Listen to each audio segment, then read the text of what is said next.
Ladies and gentlemen, what is going on, everybody? And welcome to the second video of the day. In today's second video, of course, we are going to be reacting to the SEC games that were being played this weekend. We're going to go down the list, talk about them, obviously give our thoughts on them, and yeah, that's what we're going to do in today's video. But first, of course, if you guys are new to the channel, you already know what to do. Leave a like, subscribe, turn that bell on, as we do our best to post on this channel every single day. With that said, coming up next in our primetime slot at 6 o'clock, you guys are going to be getting SEC week number 5 predictions, as we got a lot we got to talk about in that one as well. However, with that said, you already know what to do. Subscribe, comment, all of that good stuff. And without further ado, let's go ahead and get into these SEC week number 4 reactions. Alright, starting us off at 11 o'clock on Saturday, you had Florida going into Mississippi State, and a lot of people thought this game was going to be a very slow matchup going into it. A lot of people did not think the amount of offense that was needed in Florida to win this game was going to win this game for them. Graham Mertz obviously looked pretty good. 3 touchdowns thrown, I believe, in that game as well. He had himself a day, and Florida gets the job done on the road at Mississippi State. Billy Napier survives one more week. I think this year for Billy Napier is going to be on a week-to-week basis. If he can play the good teams close, if he can keep winning the games he needs to win like he did here against Mississippi State, I think Billy Napier can keep his job at Florida. With that said, it's all going to be about the board at Florida. And we will wait and see on Billy Napier and his decision there. Now, moving on to the next game, of course, is Texas A&M hosting Bowling Green in what was a very, very close game for Texas A&M. This game came down to the wire. It was a very scary very scary game for Texas A&M. It should not have come down to the last second like that as well. Obviously, touchdown pass towards the end of the game obviously helped them. However, when it comes to this Texas A&M defense, the defense for the Texas A&M Aggies has to get better. That is the key goal for Texas A&M right now, is to get your defense better. Because obviously your offense is putting up points. Even without the starting quarterback Wingham in the game, you are still getting some good stuff from that quarterback, from the backup quarterback Reed as well. With that said, they got to play their brand of football if they're going to compete in the SEC, man, because you cannot almost lose to Bowling Green like you almost did. And, yeah, however, they do escape at home with a win and are somehow in the top 25 still after that one. Now, moving on, Kentucky, after almost beating Georgia, gets a bounce-back win at Ohio hosting Ohio, at home in this one, and they win 41-6. Nothing really to say about that except Brock Vandevers did have himself a pretty good day on the year, and day on the season, and Kentucky got the job done at home against Ohio in this one. South Carolina hosting Akron was going to go what I expected it to. Robbie Ashford played a heck of a game for the South Carolina Gamecocks, and yeah, South Carolina gets the job done there in that one. UCLA at LSU. This game, man, there were about like 70 different people in that stadium from what I heard that almost had to go to the hospital because it was so damn hot in Death Valley. Now, hopefully this weekend when I'm at Death Valley, there's not going to be a lot of that. It's a night game, so hopefully there's not that. But with that said, LSU obviously almost losing to UCLA. It was a very, very close game. The Kyron Lacey connection from Garrett Musnire has not been there at all this season. I'm interested to see when that's going to pick up. If that's going to be next game against the Jags, or if it's going to be in conference play, or if it's just never going to happen. But he's got to get the ball to his playmakers, and that's kind of what kept UCLA in this game, is Nussmeier not getting the ball to Kyron Lacey, not getting the ball to his really good running back and Jay Williams, obviously, and then Taylor, the tight end. You got to get the ball to him. He's a big boy. He can obviously make plays as well in what we have seen. But Garrett Nussmeier's got to get the ball to his playmakers if LSU's going to have any chance. Now, with that said, me and my buddy at work were talking about this.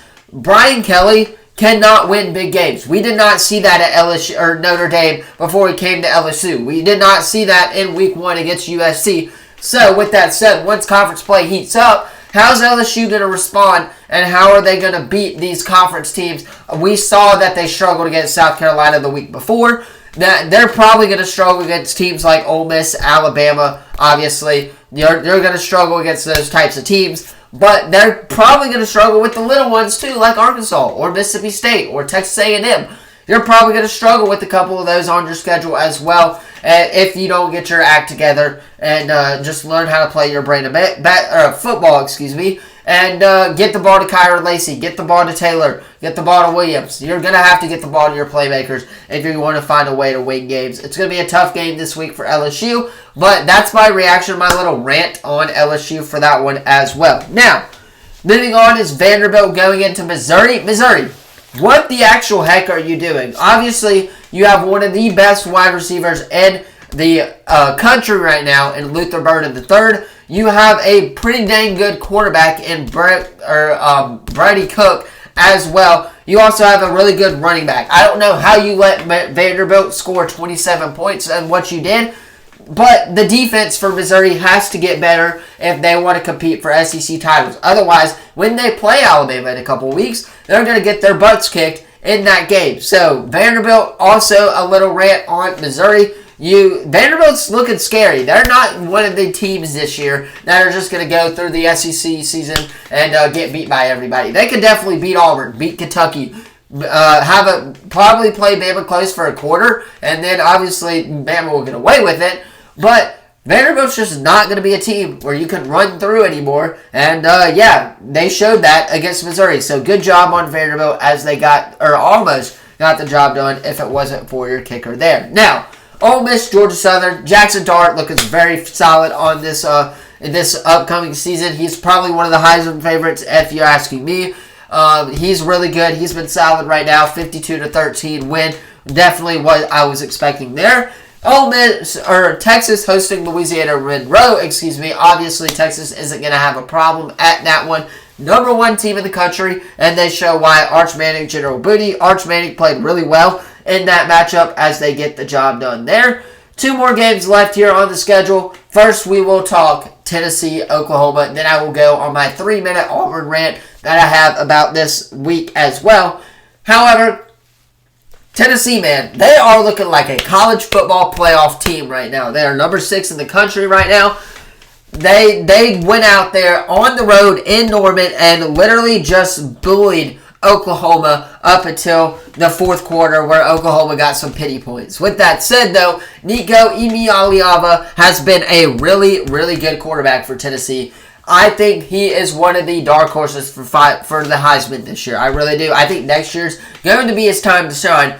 But Tennessee this year, they've got playmakers all around. They got some good wide receivers. They got some good running backs as well. Nico's getting the ball to his playmakers, letting them work. He also throws the most prettiest deep ball you will ever see in college football right now, as he is a solid quarterback for the Tennessee Volunteers. And defensively, Josh Heupel's got this team fired up.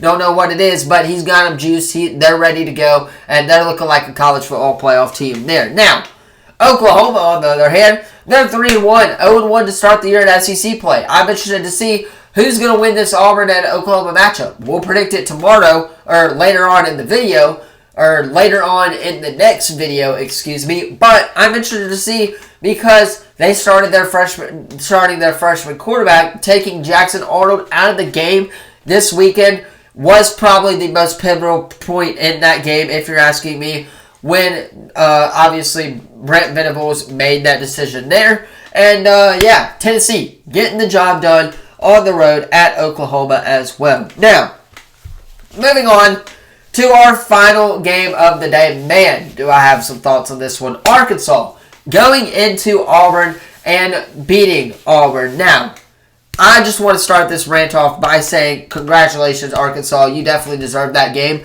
However, when it comes to Arkansas's final touchdown, I do not think that boy got in the end zone. I really don't. I think that they made the ultimate decision to say that so they could get the game over with.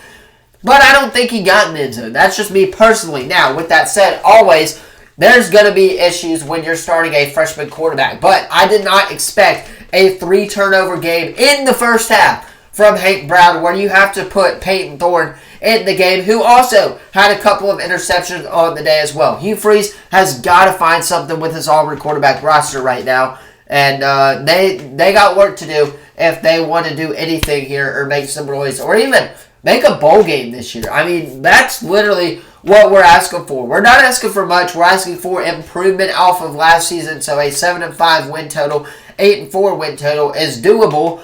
But you got to get a quarterback to do that. You have to have a really solid quarterback. Hank Brown, Peyton Thorne is not that guy. Now, hopefully, if we get Deuce Knight to flip and commit to Auburn, then we'll talk. But right now, there's just nothing for Auburn at that quarterback position. You have playmakers, but you got to get the ball to those playmakers who let them make plays for you to make your life easier, give you some confidence. That's just kind of how the strategy works for the Auburn Tigers. But yeah, Auburn falling at home to Arkansas. We'll see what they do against Oklahoma this weekend. But as of now, let's wrap this video up right now. Anyway, of course, that is where I'm going to leave it for today's video. Once again, if you have not already, be sure to leave a like, subscribe, turn that bell on, as we do our best to post on this channel every single day. With that being said, I'm going to hop off because it's edited so you guys can watch it on time. Have a great rest of your day. If I do not see you in the SEC Week number 5 predictions, enjoy Thursday Night Football tonight. And as always, I will see you in the next video. Peace.